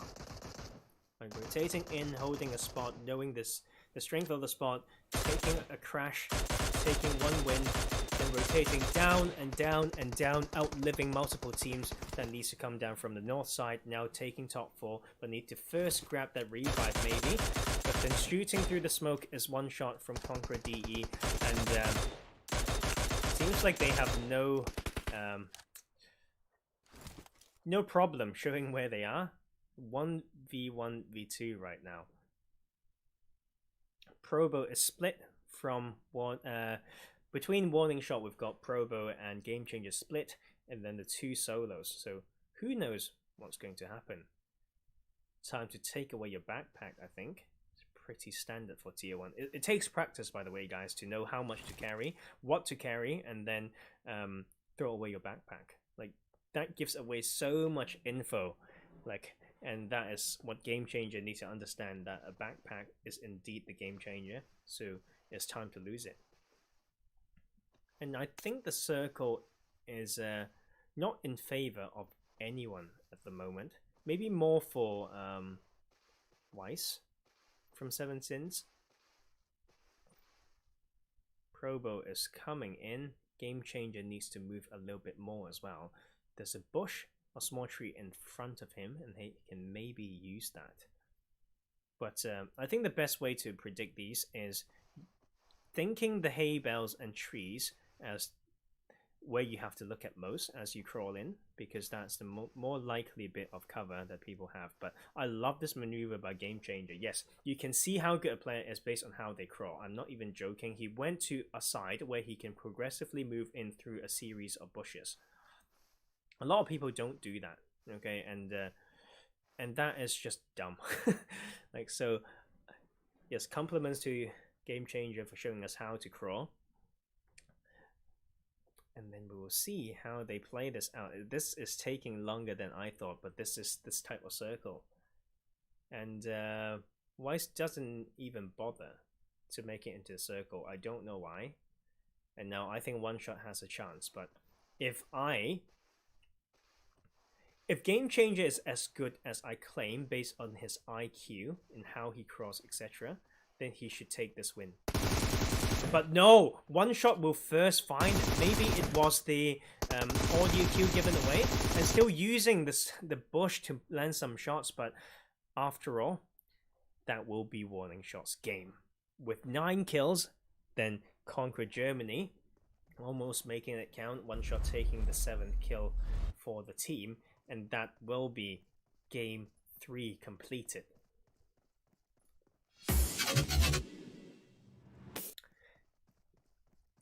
It's a very interesting series of fight. I think the key things that matter, that allow a team to out-survive another team,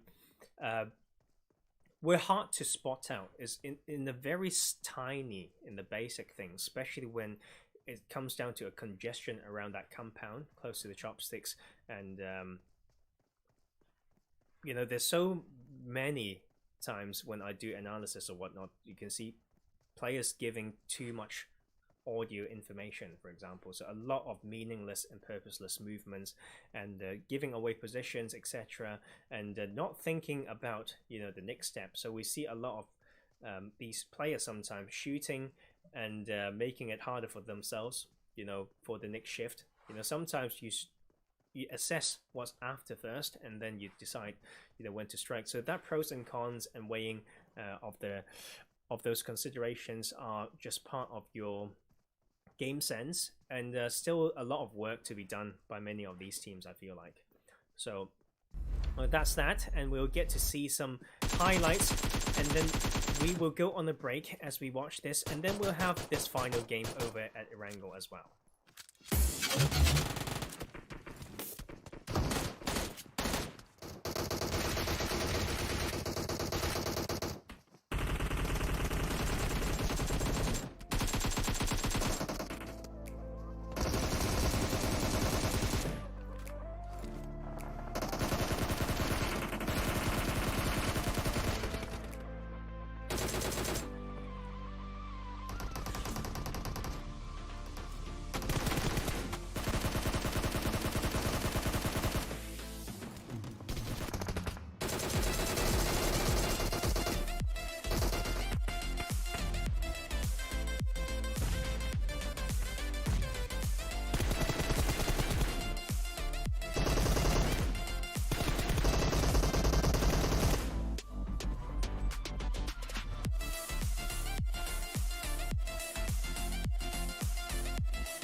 And we are back to do a little bit more. But of course, we would want even more players for Conqueror UK. I mean, the squad has shown some promise today, and sucked to see that they don't have their full team for this game 4. But you know what? We have very similar playing path, right? It's not really touching the main military base, so a bit different. So 777 Esports can't get to their favorite spot as easy as we thought. Nova was their spot. They fought off a good team, and they're going for round 2 maybe. But I don't see that squad going to challenge that at the moment. Bada bee bada boom.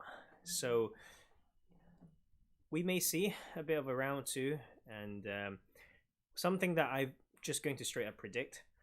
Scrim Farm going to North Georgia Pole, SNAKEsquad Pochinki, 777 slowly moving their way towards Novo through the cast they found to the north and south of military base. Then xteam finding a way to get to Yasnaya. So yeah, no surprise there, I feel like. Just people sticking to the drop spots, essentially.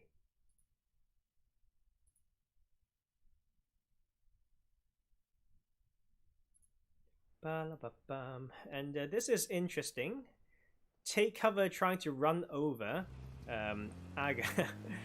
Let's see how good this is. I mean, it's going to be good for me.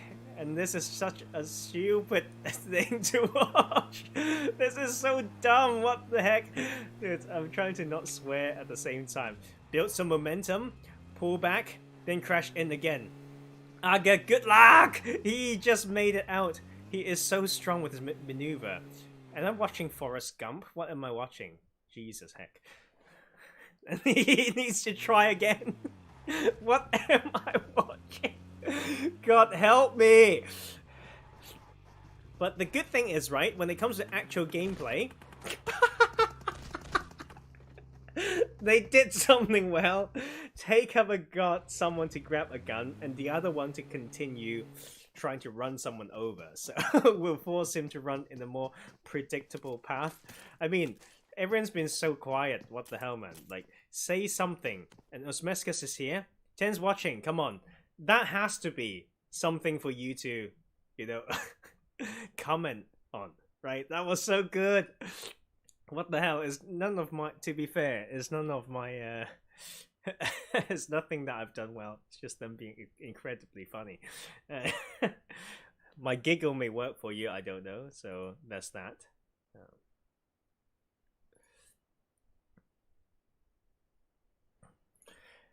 And you know what? Warning shots in military base. I mean, that really helped me. I think laughter is really therapeutic, and that was just so fun to watch. Like, I want to hear the comms from both teams. It's like, I think Take Cover might really may find that really funny, but they can also be really serious and say, okay, you go grab a gun. I will still try to run him over, and we'll get him eventually. And Aga is like, help, help, help, help, help. And right, xteam in Yasnaya. Warning shots not going for a bit of a contest in Yasnaya. To be fair, like, it was really peaceful the last time warning shots rotate over to the north part of Yasnaya. Both teams just looted their own segment, then rotated away. And so that is quite interesting to me. Conqueror UK, one of their drops are around here. The trio will drop around this coast compound and they slowly move their way in. If you guys watch a bit of PMPL Scrims, hosted and casted by my dear friend Imperium, as well as their run for Romanian men, is the team that I'm talking about. This is their drop. Not here, but that coastal compound, held by Conqueror UK. There's when you know how to play a spot, you just do. And they just took... They were so strong through that PMCO Europe wildcard. They didn't do that well, through January, I think, when I casted all the pro scrims and leagues, tournaments, etc. But they just came back strong anyway. And we will have a little bit of a similar circle compared to last game. And with Gatka, mostly Everest in the middle. So Pen most wanted around 2 for them, try to get around a position where they probably know someone is at. So they should know Scrim Farm's going for Georgia Pole. And then maybe they came in to watch the stream as well in the middle, so that will actually inform a lot of these teams. And you know what? It's not really stream sniping when you are just watching the official cast of the official stream, but we'll first have a little bit of a clash. Warning shots against RENGERS on the southern part, and this is already 2 kills going over to RENGERS. Game changer, goodbye. I know you guys want a game there, but playing as trio now down to that 1 player is not going to be easy. RENGERS come in, sends it, and takes 3.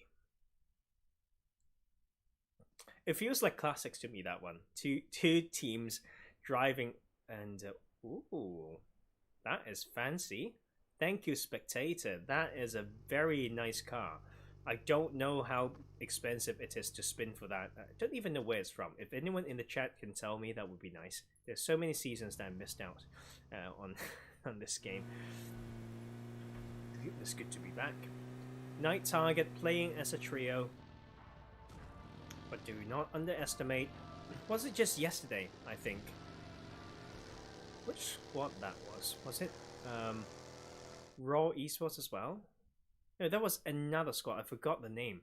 But the trio took a 20 kill chicken dinner. And I kept going over it. So that people can finally register the fact that you cannot just see that it's going to be a crap game straight up because you've lost 1 player early or you don't have a full squad. That is a big no-no. Yeah.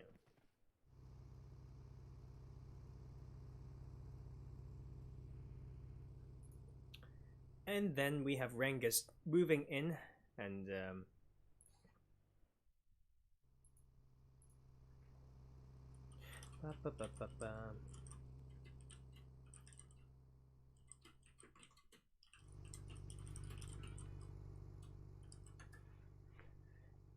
and I think the spectators are having a lot of fun at the moment. Looking at, you know, showing the angles as if it's a car race, right? That's one way for sure.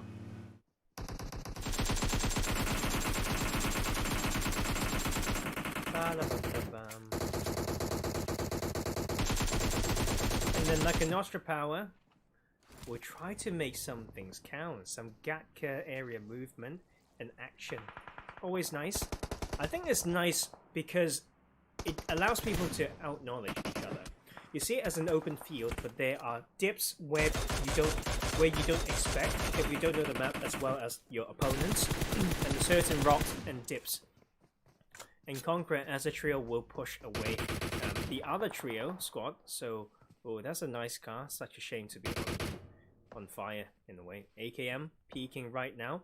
Hisk is ready with the 4 times on the M4, and Danoka is still moving around. So Night Target will take a fight if they find a knock, I feel like.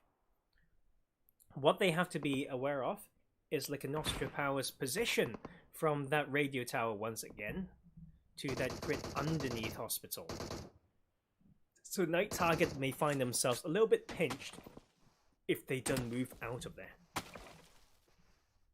They have a little bit of a compound to rest a little bit for now, but you know, knowing that compound, not the easiest to protect the vehicles, especially with now also RENGER coming in. This Gatka is one of the busiest that I've seen in a while. And the next bit of control will be interesting as well from the north parts, because it will force some of these teams to come in. Pen Most Wanted need to come in through Zaki, and then Swim Farm may go for that George Paul Bridge. Xteam may go through the cube first and then enter into Everest or Ruins area, and then this crash is just happening. RENGERS have no fear at the moment. You know, winning a classic style of fight just gave them so much confidence that they would just crash straight into this compound. Malik almost got killed doing that drive through from the side, and everyone's just trying to play the nade game, and SNAKEsquad says hi from the top of the screen as they rotate through, maybe closer to Quarry. You know, more hills around there. I think I'm a fan for these hills and these spots. And then Masagi can maybe make something happen, but Danoka, you know, showed a lot of strengths. Maybe they can like hold those spots. BeMyLOOT definitely didn't need to die, I feel like, earlier, but well, he did, and then they are just sharing this compound. God knows what's going to happen. Just giving away footsteps after footsteps. I think the next bit of pressure that can change the dynamics right here would be a third party. And that's just how I see it, and so we'll wait and see. But this is also very weird to me, as how all three of them are just looking at the same direction, as if a third party would not be the thing that killed them. And Alicio is in here, somehow playing this one. Lakonostra MVP. The Lakonostra organization has a PMPL Europe West team, so you know, just taking practice whenever they can, I think. As they try to land some shots onto SNAKEsquad, but Alaref is in position with first aid to land some shots. The cover fire is there, guarding the rotations of their teammates. 404 needs to get taken. And a good return knock as well by Alicia. This is really boring. I think it makes sense, but that might be the go sign. Tamim cooked that knock and would just push out of the compound and would just try to come in and finish that one kill. And there's so much BM, you know, like, is it this team? Why are the UK teams like this? Jokingly. 777 tried to do something similar around Novo earlier and almost get punished for it. And you can see Malik almost lost his life as well. And Slide is definitely trying to look from across that field. And I would love to see that circle, you know. It would give us a lot of info as to how it works and how these teams can rotate.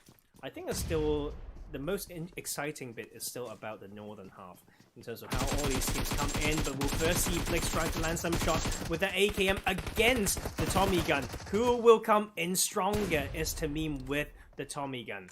That is just no surprise anymore. It's such a strong weapon. The SMG can just go through, and that's what it's made of. AKM makes another one. Is that a wipe yet? Not yet. One more coming. And that is AKM not making it through. RENGERS take their 6th kill of the game and single-handedly remove 2 squads. And then, you know, xteam's position will feel some pressure from across. Scrim Farm needs to get a new spot maybe, and Xerox is really ready with the 8 times. The trio right now trying to make something work. And Most Wanted will be able to once again like thread the needle in as one of the 3 teams playing on the northern side. Scouting really wide at the moment is Kid. Definitely saw him die before, doing something similar, and let's see if he can get out of this one. Need to scout and drive back, I think, and we can see on that minimap he's trying to do that. Conqueror Germany showed their position and will push away the scout from Pen Most Wanted. We may get a chopsticks finish once again, and I think a lot of these teams are still playing well when it comes to, you know, keeping the position, you know, not breaching too far.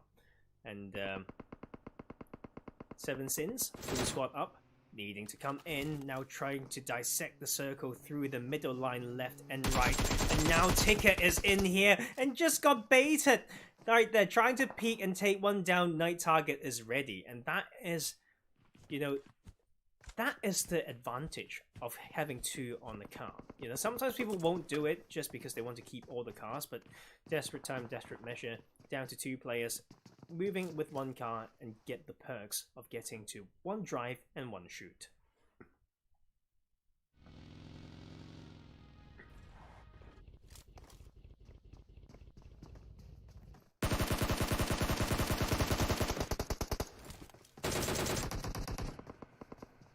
Ooh, and the third party coming through. RENGERS are saving Lakonostra right here. Alicio could get crashed. The support came in anyway, but RENGER finished Night Target from behind. And that is, you know, important. Weak side awareness. You need to just have a very good idea of that, you know, like, oh, someone's crashing, I'm gonna look this side, and then just get straight from the back. That is, I think, something that so many players, I don't know, they just spawn to be like a bit worse in that sometimes, to be more tunnel vision and forgetting about something. I wonder what type of training can help with that. I should know because that's what I do, right? I try to develop players, coach, etc.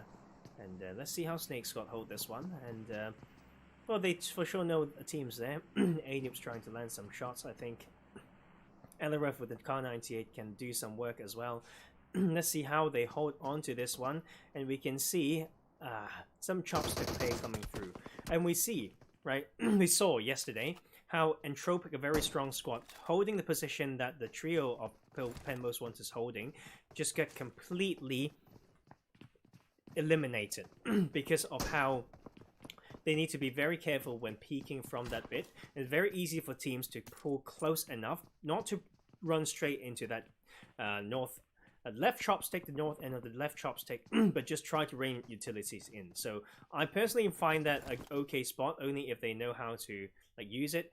But you can also see some scout coming through that could be in the favor of Pen Most Wanted. Kid is trying to put some pressure onto BeMyLOOT by his lonesome, but he needs to find a way to support his teammates maybe if they ever get crashed. So the plan needs to be there. I think upon holding a spot like that, we saw a lot of chopsticks play, so I'm going to talk about chopsticks today. If you hold any of the chopsticks, you have to park your car in a way that you can move along the chopstick or get over the chopstick if that's an option suggested by the surrounding. But we can see that as a double knock coming through and almost triple knock coming through as well. But Kid got knocked when he was trying to put some work in. So Pen Most Wanted with a bit of a split position will get multiple knocks, but will need to support the rest of the team. So I will continue with my chopsticks points. Like, so chopstick points, it sounds like a weird thing to say, but yes, you need to park your car in the way if you split along it to be ready to drive along the chopstick, as well as drop some smoke in like along the chopsticks so that you can drive past. And that is something that teams really just need to think about upon claiming those positions. Like, if not, you're not ready to do it. Like, that is the biggest problem that I see from a lot of players, which is to hold a spot and don't know what it means. They don't think two steps forward as to where they can get crashed. They don't know like the possible issues they may face, or come up with a plan B if a split do fall apart. So something to think about, especially when it comes to chopsticks. A very linear position, and just need to know how to control it.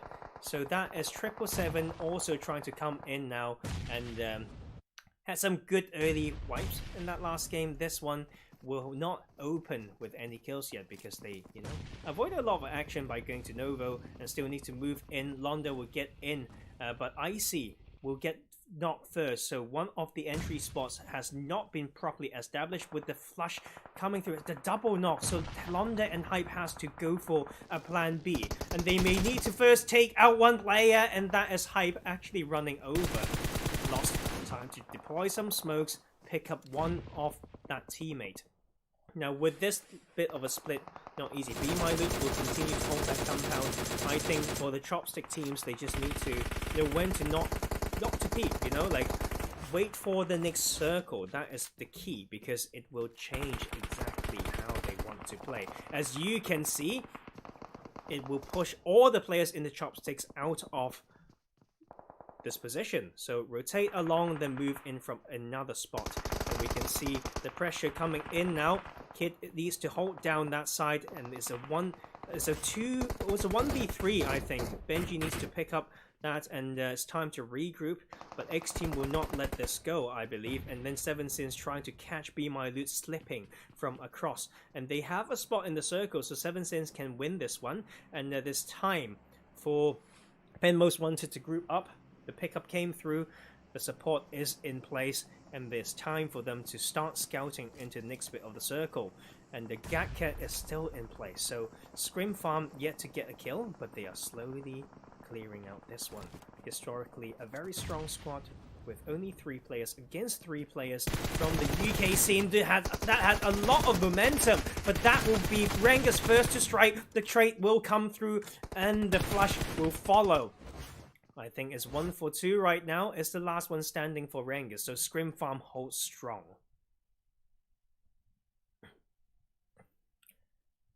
And then we also have xteam trying to get into the chopsticks, and we will just lose his life. The response is there from Ben Most Wanted. I wonder how easy it is, to get out of chopsticks with a car. So xteam definitely know that one and try to have a round 2. Would that be another death coming through? But we can see losing that time to rotate is Conqueror. Conqueror DE trying to push in from the northern side, so the escape path may not be easy. And this will be BeMyLOOT now taking this one. They know is sooner or later crashing this compound right now, trying to control this edge on the south side. Could have no first aids even, and that is just down to 3 players. One of them practically got no health, but he is there to serve when he's needed. What a beautiful maneuver from 7sins to hold down the defense of this compound. What a beautiful play by them. It seems like Conqueror is not having the best time. SNAKEsquad holding this spot for a while. No, got 2 kills and 2 players remaining. This is going to be that type of circle that comes down to, immediate assessment of the landscape, as well as, planning 2 steps ahead. And seems like Pen most want to make some movement. Good maneuver by Kid to first go back into the smoke to buy some more time. xteam know there were pressure. They lost 2 players to Pen Most Wanted. And oh my lord. What is this? What is the circle? Teams need to rely on their skills right now to clear out one side, form a path, and then crash in. And I think the numbers advantage go over to 7sins and Pen Most Wanted right now. And it's about them trying to get a bit of a spot, but that will be things slow down right now because Benji got knocked. Conqueror still trying to make something work. TikTok goes to clock 14 seconds. Is that something that we want to do? xteam strikes from behind. And that is Pen Most Wanted. Not using the position. Those smokes is so important to grab those. And they will just lose that player again. Is that the time to do something? Is that the time to even revive? We are losing time. The blue zone is closing. They have to make a move. They have to make a plan. Seems like that is the damage control coming over from Pen Most Wanted will just crash into compound. xteam will be forced to go on foot. So 3 squads in this Gatka position right now. 2 duos and a full squad. And then xteam will join as a squad as well. And there might be a crazy one right in here. And IC needs to hold this down, and swapping to FPP would want to hold down this push from Pen Most Wanted. Took out quite a lot of health, but then Sauron tries to push by his lonesome, and that is Kid trying to spray this one down, but the advantage from that, oh my lord, and the HP advantage goes over to IC, but that is also his teammates getting flushed out, so it's down to him to maybe take this fight, and he comes in to finish it. So IC takes that 1v2. We're down to 5 teams.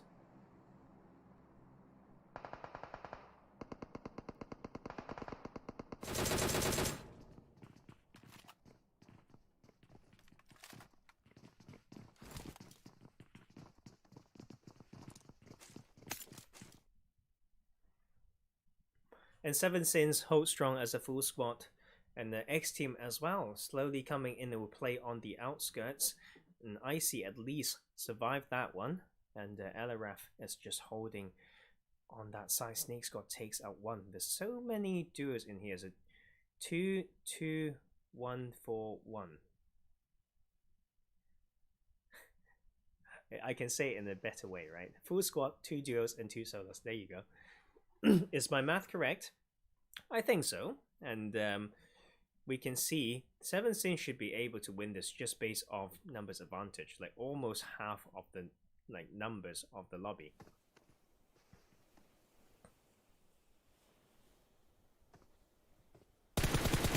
Using the high ground as well, IC will just take another kill. as a solo. Scream Farm showed a lot of promise, like Xerox, Icy. All these players are not afraid to make some moves and get the most out of the a bad situation. I think that also like comes down to xteam like slipping a little bit. You know, like just need to know which side you want to be covered from. Of course, if you're behind a hay bale, the scariest one would be from these compounds from the second floor.